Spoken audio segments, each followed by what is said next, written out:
What is up, friends? Welcome back to Fit Body Secrets, where my mission is to bring you guys inspiration, motivation, and a ton of tips to help you guys on your fitness journey. And today's episode, well, I guess I feel like I have a few things to discuss. And normally I podcast on Tuesdays, but I'm super busy this week doing some continuing education.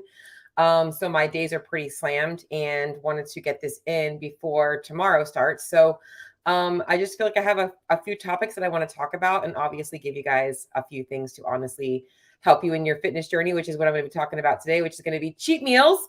But before I get into that, I feel like I have some more important stuff to talk about. First off, just kind of talking about yesterday for me. I was raised Catholic and was baptized as an infant and as an adult, going into adulthood, I should say, I kind of lost my relationship with faith in God, and there was times where I even questioned if I believed in anything.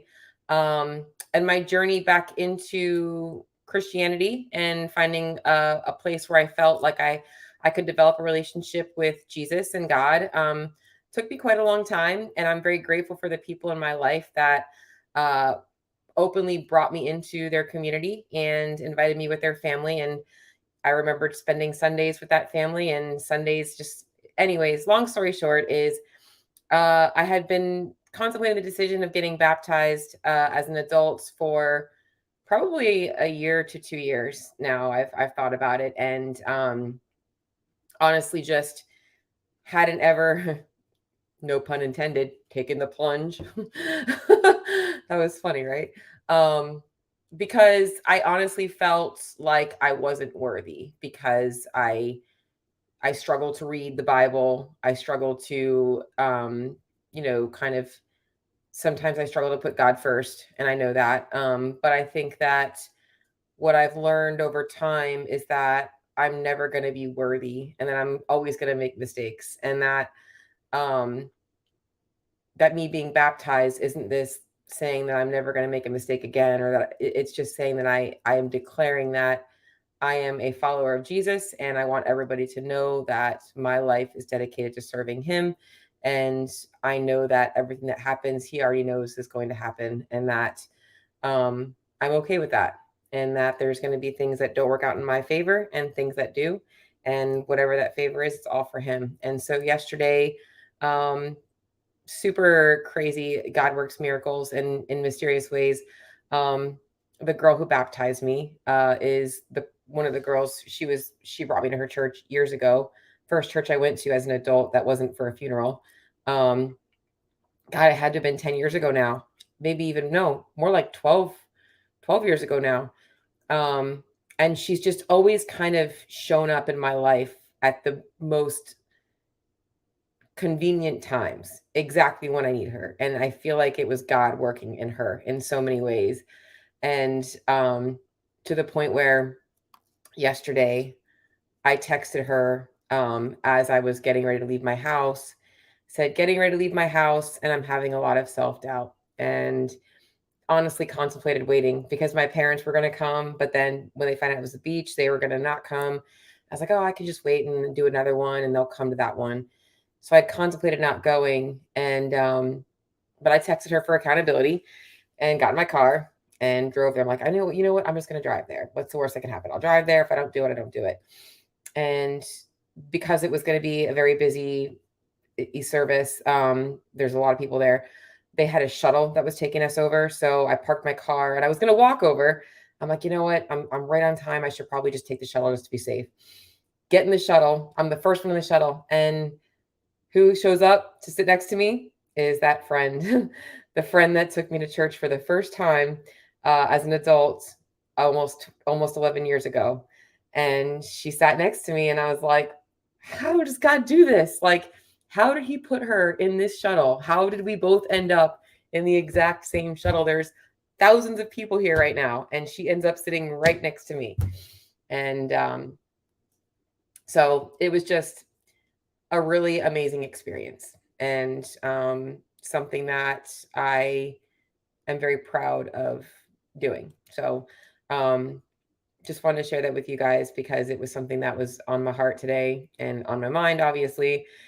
I, I left there like being like, what's next? And she basically told me, nothing changes. You're going to see a lot more struggle, though. You're going to definitely find yourself in a lot more situations where you have to choose. And I definitely feel that already today. So, amazing experience. Happy that I went through it, and looking forward to what's to come. So, second thing on my mind is that we are in CrossFit Games week. In fact, guys, I gotta take a sip of my water. If you know, it's Florida. It's hot. We are in CrossFit Games week, and honestly, I just have to pull up. I haven't. I've been so bad about social media lately, but I did see that they did post all of the workouts for the Masters. I don't know if they've announced any other. Ooh, it looks like they've also announced some more for the individuals as well. So I thought it would be cool to kind of run down what they've already announced. And honestly, I'm seeing the individuals for the first time. So it looks like the first individual workout for all age groups is a AMRAP of a mountain bike. Hmm. That'll be interesting. I guess I can't wait to see what the track looks like. Hopefully, there's going to be some hills. I'm sure Rich Froning's liking that one. Interesting that it's an AMRAP, but I guess it makes sense considering the little bit of a cluster they had last year with the debacle about people missing laps and all that kinds of stuff. So, oh, thanks guys for the congratulations. I'm sorry I didn't have my comments turned on. I don't know why you can't hear me. But thank you. Hopefully you got it figured out. Thanks guys. I appreciate that. I probably should have looked at my comments. Comments are turned on now. But going back into the CrossFit Games, right? By the way, can I tell you something so cool before I go to the CrossFit Games? The church that I go to is called Christ Fellowship, and I love it. And what's so crazy is that like how much CrossFit plays a part in my life. The initials are the same. And so every time I go there, when I first went there, I'm like CF, Christ Fellowship, CrossFit. Just funny. But anyways, so first workout, they have a long ride. Interesting. But like I said, I think it's going to be probably better since last year they had that whole debacle about people like were missing laps on that long bike to work workout. Second one, absolutely love this workout. It's 10 pig flips, 25 chest to bar pull-ups, 50 toes to bar, 100 wall ball shots, 50 toes to bar, 25 chest to bar pull-ups, 10 pig flips. I really love this style of workout. In fact, I've been doing a lot of these myself right now in training where I'll do like maybe not so technical because right now I'm just like broken to shit right now. I'm gonna be honest. I got some hamstring stuff going on. Anyway, so I like doing where I'll do like a machine, like 15 cal ski, 100-foot handstand walk, 50 GHD, 100-foot handstand walk, 50 calorie ski. And I'll do that for like 3 sets. I love this style of workout. I just think it's super fun and how the chest to bar goes in the toes to bar and then it goes toe to bar to chest to bar. It's going to be really cool to see how athletes break that up. Definitely don't think going unbroken is the right strategy, but I definitely think you're going to see some athletes pushing that for sure. I mean, honestly, if you can get the chest to bars unbroken and break the toes to bar up, it might be good. The second set of toes to bar, you're definitely going to want to break up for sure going into that last set of chest to bars. Third workout they have announced so far is the Alpaca Redux, if I'm saying that correctly. So it looks like obviously last year, because they did not get a chance to do this workout the way they wanted to with the legless rope climbs, they are reprogramming it with the rope climbs. Hopefully weather holds up this time for them to do that, which is going to be kind of cool to see the difference because that was a much more balanced workout with legless rope climbs built in. Obviously, they have the cross country 5K, which I do like that. I think the 5K, everybody keeps saying it. It's the most programmed workout on the CrossFit.com website, which, yes, it is, but it's also a pretty common workout to be done. I mean, people do 5Ks for like turkey trot and whatever.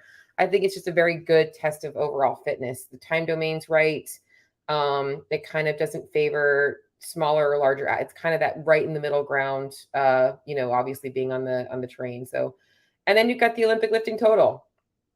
1 rep max snatch, 1 rep max clean and jerk, I would love to see this. Oh, I want to see how they're going to put this one out there. I think it would be really cool if it was more of like a platform. I love those events where they do like the platform where they give them so many minutes to do that. And like people that hit that, if they could keep going on, that would have been awesome. But it's probably just going to be a standard, 3 minutes for this, 3 minutes for that, just going into what we know about the masters as well. So going into the masters workouts, which is the other one I want to talk about, age group. Here we go. We have, it looks like all of their workouts lined up along with the 3, 6. I'm going to actually assume, I think there's got to be one more. I mean, I could be wrong. Did they say 7 or 8 tests? Anybody in the comments know? Is it 7 or 8 tests? Because I see 7 on there. And if anybody in the comments knows, just let me know. Okay, so first workout for them, they are doing the Olympic total first. So, I mean, honestly, good for them. They get to do it fresh. Second workout is going to be a chipper style workout where they do similar to the individuals, not as sexy though. So they've got 84-foot farmer carry, 21 burpee pig jump over. So just think burpee box jump over. Farmer carry around 3 dummies, 50 wall ball shots, 50 cal row, 50 wall ball shots, farmer carry, burpee box jump overs, farmer carry. Grunt work, that's all this one is, straight up grunt work. So they're going from more of a technical lift into the grunt work into classic CrossFit. They've got Helen, classic Helen. Guys, I have a feeling that the Helen workout program for the individuals, my thoughts were this, if it's going to be just Helen, it's going to be a time specific Helen. Like you've got to get it done in this amount of time or you don't go on. Very similar to how they did Jackie Pro last year, where they had to finish the 1,000-meter row at a specific time. I could see them doing the exact same thing with the Helen workout for individuals. But for masters, it looks like it's just standard Helen. So 400-meter run, 21 kettlebell swings, 12 pull-ups, classic CrossFit workout. I could also see it for the individuals doing Helen that they might do a 400-meter run, like 21 double KB snatch, and then 12 bar muscle ups or something kind of like that was my other thoughts. Day 2 for the masters, they've got 3 rounds for time, 3 rope climbs, 10 deadlifts, 40-foot sled push, 126-foot sled pull push. So kind of sexy. I think this one's going to be interesting, maybe legless. We'll see. There's not really any details just yet, I don't think. Let me see. Let's see if they put the details in on that one. Gymnastics chipper. Pulling power. Here we go. No, they don't have any details yet. So it'd be interesting to see what they have for the weights and all that on that. Gymnastics chipper is next. 48-foot handstand walk, 30 box jumps, 30 GHGs, 30 single leg squats, 30 toes to bars. And then, so it's kind of similar to the day before where it's a up and then back down, toes to bars, single leg. I don't know how I like, it's very similar standard. It's similar workouts in terms of the structure. I don't know that I love that everything is kind of the same.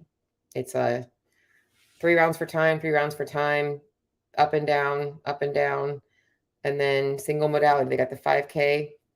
And then the final day, they've got a 50-calorie ski, 50-calorie echo bike, 75 double unders, 50-calorie ski, 50-calorie C2 bike, 75 double unders.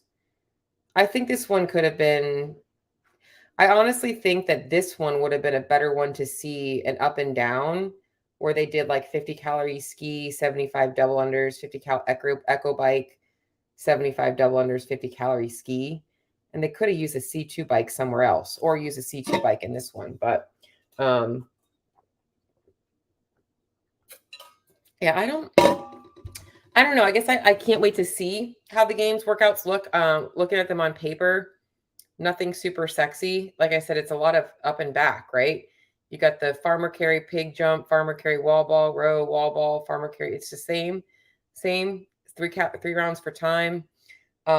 Would have loved to see, I guess, a little bit more, I guess, what's the word I'm looking for? Creativity with the way they've structured the workouts instead of just doing essentially 3 chippers, 3 down and back chippers. But It's all about the test, man. It's all about the test. So we'll see. Excited to see what's going to be coming for the I guess the teams and also the individuals. But that's what we got so far. So now that I did all my CrossFit talk, my baptism talk, if you're still listening and you're like, all right, Cheryl, I thought this episode was about cheat meals because it is. Guys, I love just giving you guys some stuff that's going to help you guys just break up with this mindset of like you suck at your nutrition. That's plain and simple what I want to do. Because a lot of people blame themselves for not being able to be consistent. But a lot of times they're blaming themselves for the wrong thing. They're blaming themselves because they can't be consistent with following extremes and restriction. When in reality, they should be blaming themselves for buying into all of these things. And I could go down the rabbit hole of all the things that I love being able to change people's minds on. They don't have to do no carb diets anymore. They don't have to do intermittent fasting anymore. They don't have to starve themselves. They don't, but whatever it is. And today I wanted to talk about just cheat meals in general. So I do have a few notes that I wanted to talk about because I just like to make sure that I cover all the bases. So when I talk about cheat meals, what I'm essentially talking about is those people out there that maybe they're following a plan, they sign up for something, they're in a fat loss phase, they're trying to lose weight, and they are looking for that one day a week or that one meal a week where they can just be like, whatever I want to have, I'm going to have it. And I used to fall into this category. I used to do this myself. In fact, I was eating paleo for a very long time, eating zone for a very long time. And I wouldn't have cheat meals every week, but I would have cheat meals pretty regularly. And they were not just a few bites of pizza. It was like, I'm going to eat the whole pizza because I'm not eating pizza again for a month. And there's also a lot of problems with cheat meals. And that's why I want to talk about it. So first and foremost, cheat meals, we don't cheat on food, right? Like, think about what cheating really is, like the definition of cheating. It's like you are in school and you're in sixth grade and you didn't study for your test and you're like taking a look over at your friend and like you're stealing her answers, right? Like you're cheating on a test. People cheat on people. They are dishonest. And so really the definition of cheating is like dishonesty or like, whatever you want to call it, but people tend to think of food that way. And it's really not about cheating on your food. The real reason people look at it like cheating, though, is because they feel like it's wrong to be able to enjoy food that isn't like quote unquote part of their plan, which is the problem because there shouldn't be foods that are not allowed on your food plan. Like there shouldn't be. Now, there are foods that we should be eating less of and more of, and there are foods that people probably tend to overeat on that we want to kind of watch out for.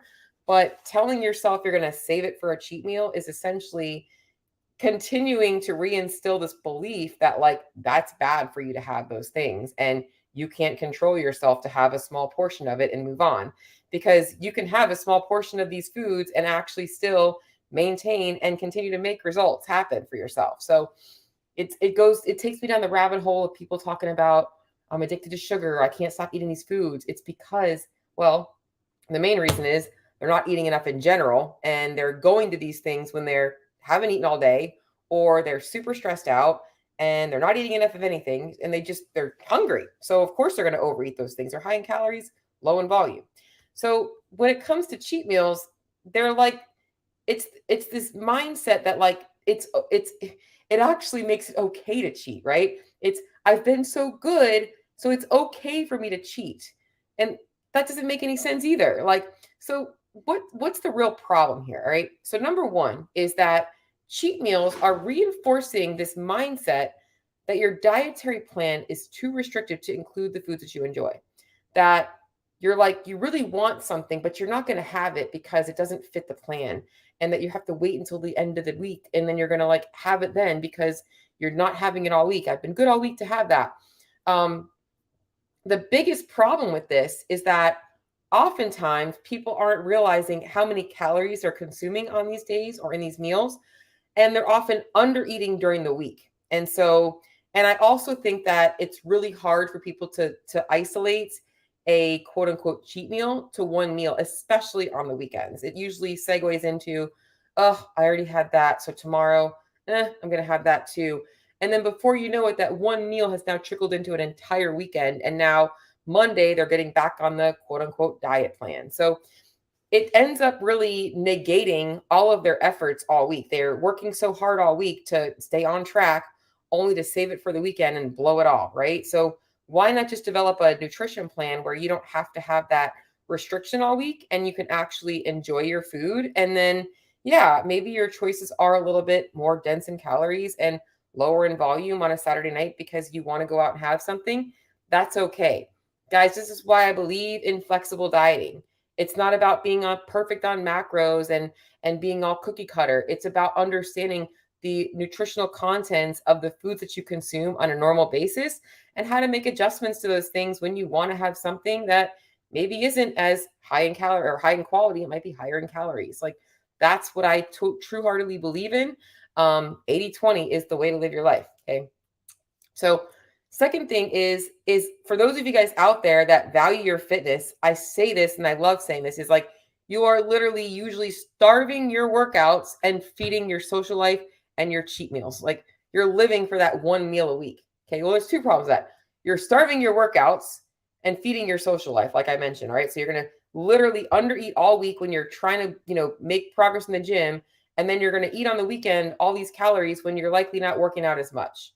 Okay, so that's not really making any sense, especially for those of you guys out there that do count calories and you're obsessed with your watches because you're burning more calories during the week for the most part, and now you're saving all your food for the weekend when you're less active. Okay, that doesn't really make any sense. All right, so are you starving your workouts and feeding your social life? That doesn't really make any sense. That's what these cheat meals tend to instill, though. So I think that, and I'm going to go into some better ways to talk about this. I also like to talk about the metabolic changes that happen. Women are always complaining about my metabolism sucks. My metabolism sucks. Well, if you chronically keep underfeeding yourself and then overfeeding yourself, you are literally giving your brain the signals that, okay, I need to be storing food because I'm going to go into a restrictive pattern again. And it's your body is learning these patterns. Energy decreases because you're underfed, and then you're obviously eating more on the weekends and likely not moving as much. I already mentioned this, but like the overconsumption of calories, very, very common with cheat meal mindset. People don't realize it. Guys, the typical burger and fries is 15 to 1600 calories. Add alcohol and appetizers to that, you're looking at 22 to 2400 calories. Yet I will normally prescribe somebody to start their calorie intake for the day at around 2000 calories. And they're like, oh my God, this is way too much food. I'm like, well, you can easily consume this on the weekend. I promise you, especially if you add drinks involved, if drinks are involved. Sorry, guys. I had to take another sip of my drink. All right. So I want to kind of go into the main problem. I've talked about the main problem is, okay, what you think is that you should not be eating these foods regularly. And that is a correct thing. So when I talk about the cheat meals, let's really talk about what a cheat meal typically looks like. For most people, it's hyper palatable foods. It's going to be like pizza, sushi, French fries, ice cream, whatever. It's just like you're eating a lot of food in higher calories, and you should not be consuming them in large amounts. So what people typically do is save them for a weekend. Okay. So you are right to say we should not be eating these types of foods all the time. However, the concept of making it a cheat does not make sense either, because like I said, you're reinforcing the mindset and likely over consuming calories. But a better way would be to honestly allow yourself to moderate calories intake on a cheat, moderate calorie intake by maybe giving yourself a few more calories a couple of days a week, or maybe not every single week, but a couple of days a month, where you can enjoy a little bit more food, a little bit more flexibility, but still keep portions in check. And this is why I full-heartedly believe in people actually keeping a food audit when they're eating out and eating out socially, or doing these, having foods that are higher in calories, not just when they're eating their food that they cook at home, because they're not teaching themselves. They're reinforcing this belief that they shouldn't look at that stuff. And that is a very important part of you maintaining your body and whatever results you achieve. Like you're not going to always live to never eat those foods again. So it is important to incorporate them. So breaking up with the cheat meal mindset and just be like, all right, today I'm going to be a little over on my calories, but I want to be able to enjoy this. That's okay. That's not a cheat. That's part of the plan. It's okay to do that and still say, hey, I'm still on track with things. I'm giving you guys permission to realize that that is a totally normal thing to do. Okay. So I also think that when you are actually eating enough food, throughout the week and throughout the day, when you go to consume those foods, it does make it a little bit easier. And I want to give you guys some strategies here to be able to incorporate those things. Because I think the biggest reason why people like to call it a cheat and don't want to think about the calories is because the portion sizes are like, if they want to limit their calories to 400 to 500, the amount of those foods they can eat is so small that it makes them feel like they won't enjoy it. So here are some strategies that I want you guys to understand to help you guys break up with the cheat meal mindset, enjoy some quote unquote hyper palatable foods, and still actually stick to losing weight or maintaining your weight loss. Is number one is eating a high quality diet the majority of the day and the majority of your life. And that means eating a lot of whole foods, lean proteins, vegetables, complex carbohydrates in large amounts to make you feel satiated. And I think that also on these days where you want to have these hyper palatable foods, that the meals around those meals should be planned, and that meal should be somewhat planned. It shouldn't be just winging it. And you want to be able to plan, okay, this is what I want to have.